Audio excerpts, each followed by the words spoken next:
Hi guys, and welcome back to the Lazy Girls Kitchen. My name is Maggie, and today I'm really excited because I'm going to be sharing with you some tips and tricks that I've learned from my years of cooking.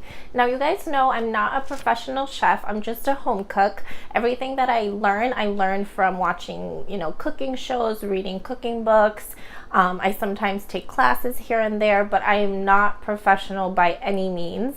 So I'm just excited to share some tips and tricks with you, just a handful today, and maybe as the series goes on, we can, get more in there. Also, if you have any good tips and tricks for me, please leave them down below because I'm always looking to learn. So I have my props behind me. So the first thing I want to tell you is this is actually something my mom taught me. A lot of times spraying non-cooking spray in my cake pans doesn't work. So the cake still sticks to the pan. So what my mom taught me is, and I swear to you this works, breadcrumbs. So you'll still spray your pan with cooking spray, and then you'll take a little bit of breadcrumbs and you'll just put them all over the pan. You don't want it to be like an inch high. You just want it to coat over the cooking spray that you put in. Make sure your breadcrumbs are plain though. You don't want like Italian seasoning breadcrumbs because that's obviously going to affect the taste. But if they're plain, you're not going to be able to tell the difference. And I swear to you, your cake's just going to pop right out of your pan. So that's my first tip, and I use this all the time. Every time I make a cake, this is how I get it out.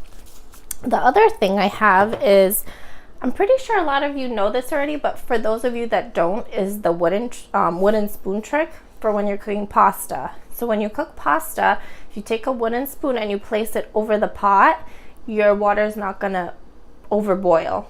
This really does work. I use it every time I cook pasta. If you watch in my videos, sometimes I'll have pots and pans like next to me when I'm filming and they're boiling pasta. I always have a spoon on the pot. The other one is when you're cooking eggs. Sorry, I'm getting over a cold, so my voice is gonna go in and out a little bit. when you're getting over a cold, girl. When you're cooking eggs, whether they're like scrambled eggs or over easy, or if you're just cooking them like hard boiled, before you're done cooking them, shut the heat off and finish cooking them off the heat. So like leave them still on the same burner, but shut the heat off.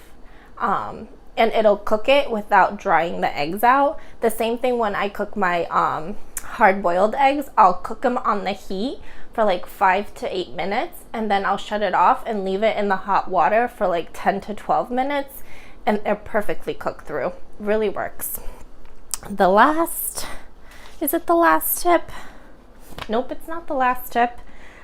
So the one thing I love is in the summertime, always grow herbs on my porch. So I use a lot of parsley, a lot of cilantro. I love dill.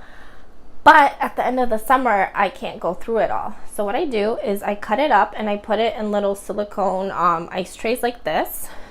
And then I pour over some olive oil. I'll freeze it, and then I have it throughout the year. So to flavor anything, I just pop it out with the olive oil.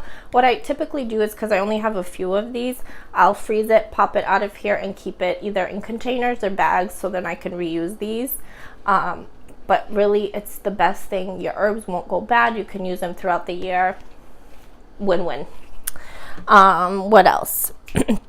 The biggest trick I would have to tell you is, and I actually learned this from a cooking class I took years and years ago where I didn't even cook. Like, I watched somebody cook, but the guy told me the biggest thing to flavor your pasta is the pasta water. And it really is true. When you're cooking pasta, so whatever pasta you cook, right, reserve, I don't know, half a cup to a cup of water, and then use that to flavor whatever sauce you're using. I use this all the time. I swear to you, it's like a secret ingredient. Not secret, because I mean, a lot of people know it, but if you don't, I'm sharing it with you now.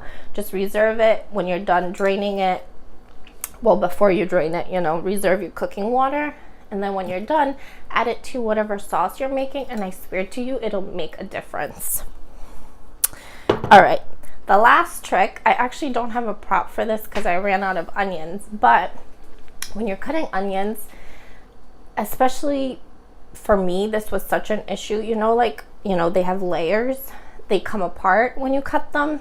So leave the root intact. Cut off one side of the onion, but leave the other side intact. So when you're cutting it, you have that one piece holding it together and your onion won't shift. I know. So those are my tips and tricks. I hope you guys found them helpful.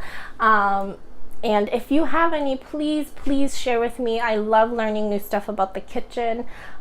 Just share them down below. And if you guys like this, make sure you give this video a thumbs up, and I will be glad to share with you a ton more that I have.